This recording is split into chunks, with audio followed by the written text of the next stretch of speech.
હવે બધા બોગયણા ભરાઈ ગયા એટલે બધાય ખીરેકમાંથી લઈને ઓસરીમાં મૂકી દીધા. હવે માં જાગ્યા તો આમ આપણે મોડું થાય ને તમે જોજો હાફડા ફાફડા થઈ જાય. તમારે એવું થાય છે મારા વાલા? હા ના તો કયો. હાફડા ફાફડા થઈ ગયા અને બાજુમાં જોયું તો લાલા જાગી ગયા હતા. નહીતર એવું બને કે માં પેલા જાગે અને ઠાકોરજી માનો પલ્લું આમ લઈને પોઢ્યા હોય તો માં ધીમેકથી ને પલ્લું ત્યાંથી લઈ લે. આજે જોયું તો લાલા જાગી ગયા હતા. નહીં તો સવારે માં જગાવે, લાલા ગો બોર ભાઈ બોર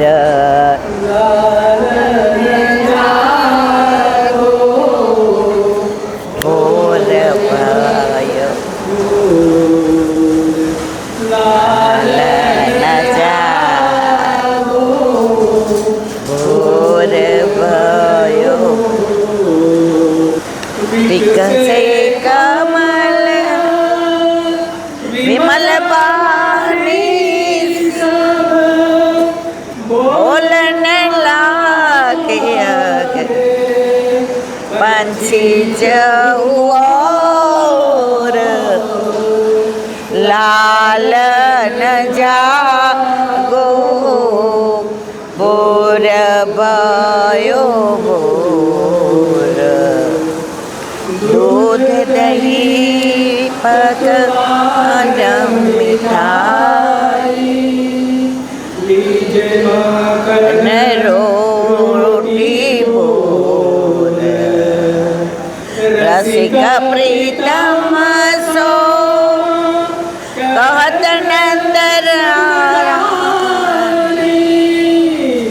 रसिक प्रीतम सो कहत नंद उठ बैठो नंद किशोर लाल न जागो बोर भयो लाल न जागो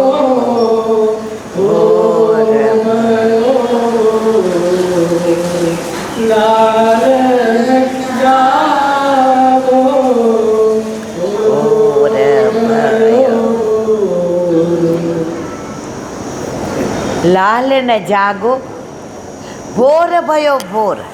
ત્યારે ઠાકોરજીને ઓલું ચાદર ઓઢી હોય ને માં આમ કરે તો ઠાકોરજી બધું જાગી આમ ઓઢી લે. જાગતા હોય ને એને જગાડવામાં બહુ તકલીફ પડે. સમજ્યા કે નહીં મારા વાલા? આ નટખટ નંદલાલ છે.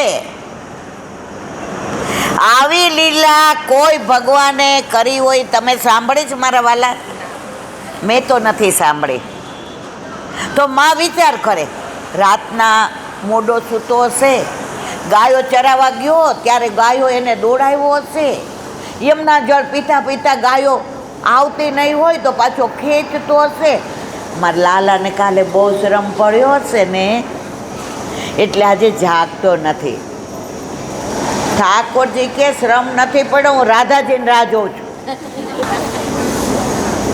જેવા રાધાજીના ઝાંઝરનો રૂમઝૂમ કરતો અવાજ આવે ત્યાં ઠાકોરજી જાગે. હવે આજે ઠાકોરજી પહેલા જાગી ગયા હતા. માં તો બહાર આવ્યા ને જોયું લાલો જો માને આટલા વર્ષે આટલી ઉંમરે ઠાકોરજી પધાર્યા હતા ને મારા વાલા, પ્રાણથી વધુ પ્યારા હતા. ચારે બાજુ શોધે, લાલો કહા ગયો, લાલો કહા ગયો, લાલો. ઠાકોરજી ક્યાંય નથી દેખાતા. માં મૂંઝાઈ ગયા. ત્યાં ઠાકોરજી અંદર આવ્યા. લાલા કહા ગયા હતા? માં હું તો તને ગોતવા ગયો તો, તું ક્યાં ગઈ હતી? સમજાય છે? માં આજે તમારે થોડી અવેર થઈ નહીં? આગલા દિવસે ઠાકોરજીનો પ્રાગટ્ય ઉત્સવ હતો. એટલે ખૂબ નંદ કે આનંદ ભયો જય કનૈયા લાલ કી, નંદ કે આનંદ ભયો જય કનૈયા લાલ કી. હાથી દિયે પાલકી જય કનૈયા લાલ કી, હાથી ઘોડા પાલકી જય કનૈયા લાલ કી. નંદ કે આનંદ ભયો જય કનૈયા. એટલે આગલા દિવસે ખૂબ જ આનંદ કર્યો હતો. એટલે ઠાકોરજીએ વિચાર કર્યો કે માં થાકી ગયા હશે. હવે મારી માં થાકી ગઈ હોય ને સવારે આટલી બધી ગાયો દોવે, કેટલો શ્રમ પડે. પ્રભુ માના સુખનો વિચાર કરતા હતા. એનો પ્રત્યક્ષ દાખલો તમને આપો. આપણે અન્નકૂટ બેસતા વર્ષે કર્યો હોય, આપણે કરી નથી શકતા. આપણે તો 4 સામગ્રી કરીએ, પણ ભાવ શેનો કરીએ? બોલો તો ખરો મારવા. તો બીજે દિવસે ભાઈ બીજે શું ધરાવીએ ઠાકોરજીને? ભેળી ખીચડી. પ્રભુએ આપણા તત્સુખનો વિચાર કર્યો કે મારી માં અઠવાડિયાથી આ બધું કરી કરીને થાકી ગઈ હશે, એટલે આજે હવે ભેળી ખીચડી. ત્યારે માએ કીધું લાલા બધા બોઘણા અહીંયા પડ્યા છે, લાવને હું દોઈ લઉં પેલા. ઠાકોરજી કે માં આ તો ભરેલા જ. હવે જો દોયું છે કોણે? દૂધ કોણે દોયું છે? બોલો તો ખરા. સંભળાય છે પાછળ? તો કા જવાબ નથી દેતા મારવાલા? ચા પાણી પીવા છે બધાય? ના, નહીતર આપણે વ્યવસ્થા કરી દઈએ. માં બધા બોઘેણા કેમ ભરેલા છે? માં કે ના હોય લાલા, મારા સિવાય કોઈ દોવે નહીં. એ કે જોયા તો રોહિણીજી જાગી ગયા છે. જોયું તો રોહિણીજી માં તો અંદર પોઢેલા હતા. નંદ બાવા બહારથી આવ્યા. દાવ ભાઈ કામ કરે એ વાતમાં માલ નહીં. દાસ દાસી હજી આવ્યા નહોતા. માં આટલું બધું દૂધ દોયું કોણે? કોણ પૂછે? ઠાકોરજી. એટલે યશોદાજી કે મને ખબર નથી. ઠાકોરજી કે જેણે દોયું એને બધા આપણે અંદર મૂકી દઉં? માં કે ના, એમ ન મુકાય. પેલા મને ક્યાં દોયું કોણે? આપણું બધું સામાજિક, આર્થિક, માનસિક, શારીરિક, કૌટુંબિક બધા કાર્ય પ્રભુ કરે, પણ ક્યારેય કોઈને કહેતા નથી કે મેં કર્યું છે. અને આપણે તો કોકના ઘરે ગયા હોઈએ,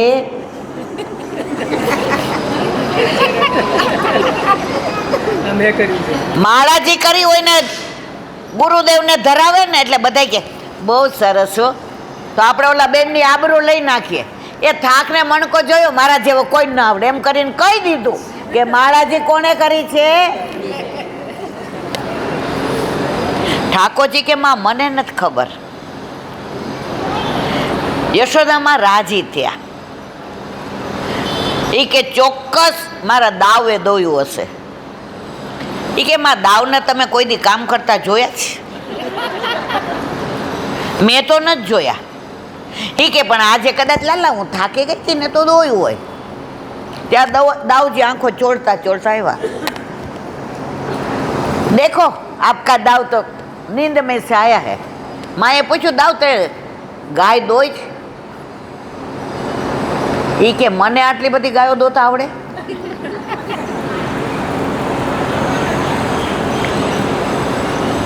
ત્યારે યશોદાજીએ કીધું લાલા મારા માથે હાથ મૂકીને કે મેરી સોગંદ ખા કે બોલ, ઇતની સારી ગૈયા કોને દુહી? કોણે દોઈ છે? ત્યારે આપણે હોય તેમ કઈ મેં દોઈ છે. ઠાકોરજીનો જવાબ બધાય સાંભળો. માં મેં તો એક બોઘડું મૂક્યું હતું કારણ કે મને તો તે ગાય દોતા શીખવાડ્યું નથી. હું તારો લાડલો લાલ છું ને. તો ખાલી ગાયના આંચળને અડ્યો ને તો ગાય એવી હોજી. કાલ ઓલા સુરતવાળા ભાઈએ કીધું હતું ને, આની ગાયું બહુ હોજી છે. માં ગાય એવી હોજી. મેં તો એક જ બોઘડું દોયું છે, બીજી મને ખબર. ત્યારે રોહિણી જે કહ્યું, બેના આનું તો એક બોઘડું દોવાય ને, બીજી ગાયો એની મેળે દૂધ આપે. કરતે હો તુમ કનૈયા मेरा नाम हो रहा है, सब आपकी कृपा से मेरा काम हो रहा है. મારા તમારા આપણા જીવનમાં પ્રભુ ઘરે ના પધારે ત્યાં સુધી મેં કર્યું. હું હોઉં તો થાય, મારા વિના ન થાય. પણ જેવા પ્રભુ પધારે કરતા આપણા પ્રભુ બની જાય. પણ આપણને કે નહીં કે મેં કર્યું છે, પણ આપણે એમની પાસેથી એવું શીખતા નથી. આપણે તો ઘરમાંય દાળનો વઘાર કર્યો હોય ને કોક વૈષ્ણવ આવે, અરે ઈલાબેન દાળ એટલી સરસ થઈ છે. ઓલી વહુ રાહ જોવે કે મારી મમ્મી સાચું કે સાસુ. ઓલી બિચારી વઘાર મૂક્યો હોય અને કોઈનો ફોન આવે ને લેવા જાય, એક ખાલી છમ કર્યું હોય તો આપણે શું કહીએ, હજી દાળ તો મારી એવી જ હારી થાય છો. બીજાને જસ આપે તે જશોદા. આપણા ઘરે પ્રભુ બિરાજતા હોય ને બીજાને જસ આપીએ ને તો આપણે કાનાની માં સાચા કહેવાય. પણ જ્યાં સુધી હું કરું એ જ અજ્ઞાનતા, સકટનો ભાર જેમ શ્વાન તાણે. તો હવે ગાયની લીલાને વિરામ આપીએ. આપણો મૂળ પર દસમ સ્કંદ, અને આજે આપણે ફાગણ મહિનાની પૂનમ માનીને રસિયા રસ ઈહા. રસિયા એટલે શું? રસ ઈહા. બાર ગોતવા નથી જવાનો. બાર શેરડીનો રસ મળે ને, કેરીનો રસ મળે ને, એપલનોય મળે, પાઇનએપલનોય મળે. પણ આ પ્રેમ રસ તો આપણા ઘરે, આપણા માથે, આપણા બિરાજતા ઠાકોરજીમાં જ મળે, બીજે ના મળે મારા વાલા. પુષ્ટિ માર્ગમાં પ્રેમ તો ઘરે જ છે. તો આપણે થોડું દસમ સ્કંદનું પઠન પાઠન કરી અને પછી રસિયાનો આનંદ લઈએ. આપણે રશિયન માસ્ટરને બોલાવ્યા છે. માસ્ટર નથી, જો લાડ લડાઈએ ઠાકોરજી બસ એ કરતા આપણે નથી બનતા એટલે જ આનંદ છે. અને આપણે નિયમ લીધો જ પ્રભુ પધાર્યા ત્યારના કે પૈસા દઈને ભક્તિ વેચવાની પણ નહીં અને પૈસા દઈને ભક્તિ લેવાની પણ નહીં. પૈસા દઈને કાંઈ ભક્તિ થતી હોય તો અમારે નથી કરવી. ઠાકોરજી નથી થવું રે વાલા મારે, ઠાકોરજી નથી થવું. જ્યાં પૈસાની લેવડ દેવડ હોય એ ઠાકોરજી મારે થવું નથી. તો હવે આપણે દસમ સ્કંદનું થોડું પઠન પાઠન કરી અને રસિયાનો આનંદ લઈશું. એક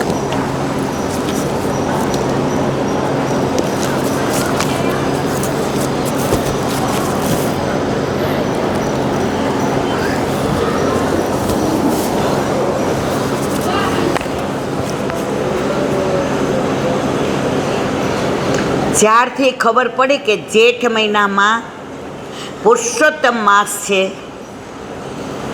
ત્યારથી મનમાં વર્ષો પહેલાં એક મનોરથ હતો. જ્યારે બહુ સમજણ નહોતી પડતી કે ભાગવત કોને કહેવાય, દસમ સ્કંદ કોને કહેવાય, પણ વૈષ્ણવ હતા એટલે ગર્ભના સંસ્કાર હતા કે ભાગવત ને ભગવાનમાં કોઈ ભેદ નથી. ભાગવત અને ભગવાનમાં કોઈ ભેદ નથી. ત્યારે ગૌશાળામાં જ્યારે જાઓ ત્યારે મનમાં મનોરથ થાય કે મને તો કાંઈ પુષ્ટિ માર્ગનું આવડતું નથી,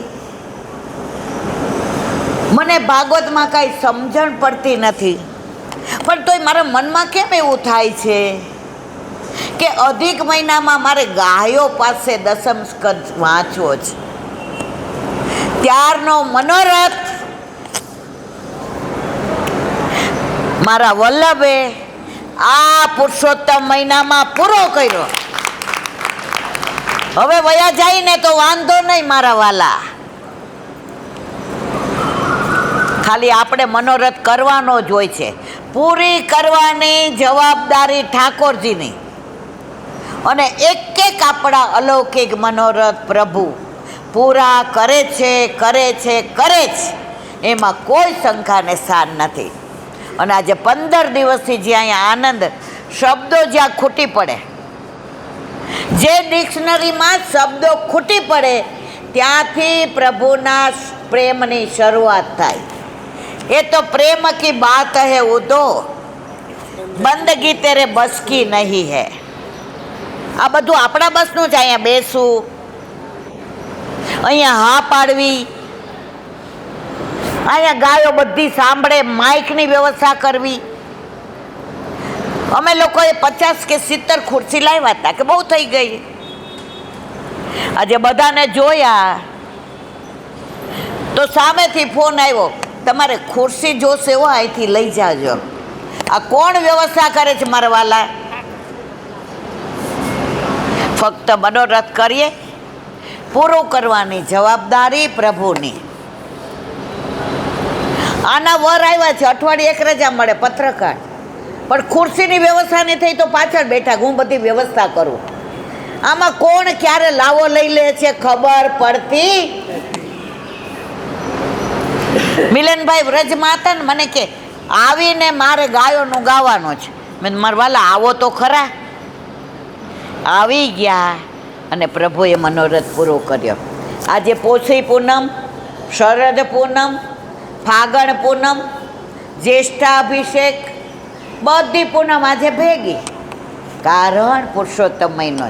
એટલે હવે આપણે થોડી વાર ભાગવતનું દસમ સ્કંદનું અનુસંધાન કરી અને રસિયા ગર્ભમાં બિરાજેલા પ્રભુની દેવો દ્વારા સ્તુતિ. સ્તુતિના પણ 2 પ્રકાર છે. એકમાં અભિવંદન અને બીજામાં અભ્યર્થના. સદભાવ અને સ્નેહથી આપણે પ્રભુને વંદન કરવા પ્રેરાય છે. જો સારો ભાવ હોય ને તો જ પ્રભુને પ્રેમ કરવાનું મન થાય. કોઈ યારે ઝઘડો કર્યો હોય ને જગાવવા જાય ને ઠાકોરજીને, પડી સમજણ કે નહીં? અહીંયા કઈ ટ્યુબલાઇટ જ નથી, ઓલી જ લાઇટ છે બધી. પણ એ જ વસ્તુ સવારમાં રસ્તામાં આવતા હોઈએ અને કોઈ કીર્તન આપણને ગાતું ગાતું વાત કરતું હોય ને ઘરે આવીએ ને તો આપણને યમુના કિનારો દેખાય, ગોપીઓ દેખાય, ઠકરાણી ઘાટેથી યશોદામાં જળ ભરતા દેખાય, પ્રભુને જગાડવા જતી ગોપીઓ દેખાય, નંદ બાવાની ડેલી દેખાય, અને આપણે પૂછી દઈએ, હું તો પૂછું ને ભૂલી જાઉં રે, શ્યામ તારી હું શું સગી થાઉં રે. હું તો પૂછું ને ભૂલી જાઉં રે, શ્યામ તારી હું શું સગી થાઉં રે. હું તો ડેલીએ આવીને પાછી જાઉં રે, શ્યામ તારી હું શું સગી થાઉં રે. હું તો ડેલીએ આવીને પાછી જાઉં રે, શ્યામ તારી હું શું સગી થાઉં રે. ઓલી ગોપી નવી નવી પૈણીને બિચારી આવી. દરેક જગ્યાએ નણંદ ને સાસુ હોય જ હો મારા વાલા. પણ અત્યારે જમાન જુદો છો, સમજી ગયા? આગળ ન કહેવાય, મારે ઘરે જવાનું છે. હવે ગોપી કોના માટે ગોકુળ પરણીને આવી હતી? ઠાકોરજી માટે. હવે આવી એટલે ઘડી ઘડી સાસુને પૂછે, જળ ભરવા જાવ?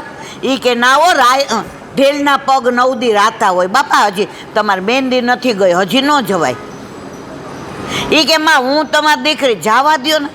એ નણંદ કે મમ્મી બા જવા ન દેતી, ગામમાં આપણી વાતું કરાવશે. જો આવી ગયા.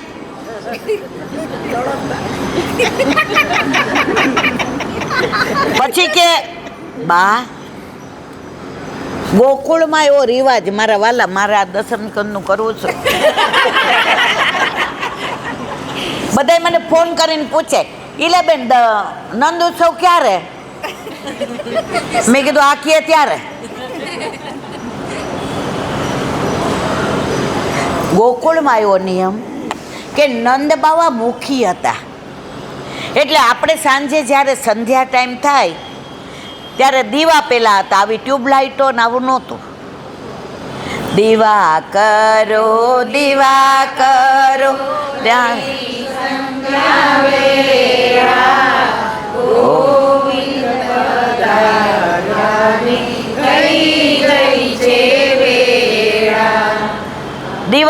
દીવા કરો. તો આપણી જેમ ડાયરેક્ટ આમ સ્વિચ નહોતી દબાવવાની, પણ ત્યાં એવો નિયમ હતો. એટલે પ્રેમનો નિયમ, કાયદેસર નહીં. કે પેલા નંદ બાવાની ડેલીએ મુખી હતા એટલે દીવા થાય. એ દીવામાંથી ને ગોકુળની બધી જ ગોપીઓ પોતાનો ઘરનો દીવો લઈને જાય અને એ દીવામાંથી પ્રજ્વલિત કરીને આવે, પછી ઘરે દીવા થાય. સંભળાય છે બધાયને? સમજાય છે? આમ જોરથી કહો તો મને સાચું લાગે. ઓ વાંધો નહીં. તો આ નવી ગોપી હતી, એણે માને કીધું માં હું દીવો પ્રગટાવવા જાઉં નંદબાવાની ડેલીએ. માં કે પણ તું કોઈને ઓળખ નહીં, તે રસ્તો નથી જોયો. એ કે બધા જાય ને માં ટોળા મારે હારે જઈશ. નણંદ કે એટલે પાછા અમને બદનામ કરવાના ને કે આવતા વેત. ગોપે કીધું બેનબા તમે તો કાલે સાસરે વયા જાશો. માને હું તમારે જેવો પ્રેમ કરી બેનબા હું જાઉં. એટલે નણંદે કીધું જઈ આવો, પણ પૂછતા આવજો કે તમે એના હગા હું થાવ છો. એટલે ગોપી ગઈ.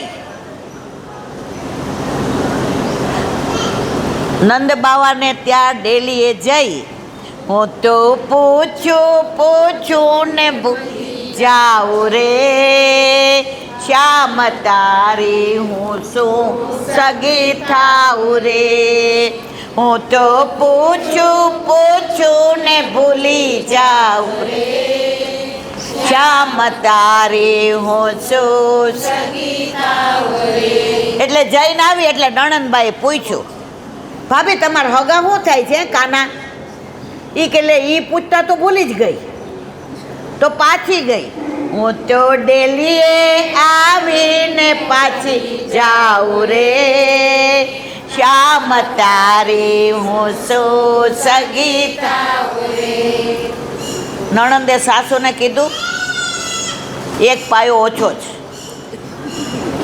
ગોપી કે એટલા બધા પાયા છે, પણ હું અહીંયા આવી છું તારા ભાઈ માટે નહીં, પણ મારા પ્રભુ માટે ગોકુળમાં પરણીને આવી છું.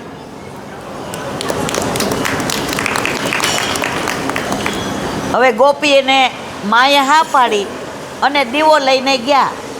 હવે ગોપી કોના માટે ગયા હતા નંદ બાવાની ડેલીએ મારવાલા? આમ જોરથી તો કહો. એટલે બધાની હારે ઊભી રહી અને બધાએ દીવો પ્રગટાવી લીધો ને મારવાલા. પછી છેલ્લે ગઈ, ચારે બાજુ જોયું કે ક્યાંય શ્યામ દેખાય છે, ક્યાંય કાનકુંવરના દર્શન થાય છે, ક્યાંય ગોવિંદો મારા નજર સામે પડે છે, ક્યાંય ગોપાલની દ્રષ્ટિ આ બાજુ છે. પ્રભુ ન દેખાણા. એટલે દીવો પ્રગટાવ્યો અને ઉમરાવા આવી ઠારી નાખ્યો. સમજાયું કે નહીં? એટલે પાછી બીજી વાર કરવા ગઈ.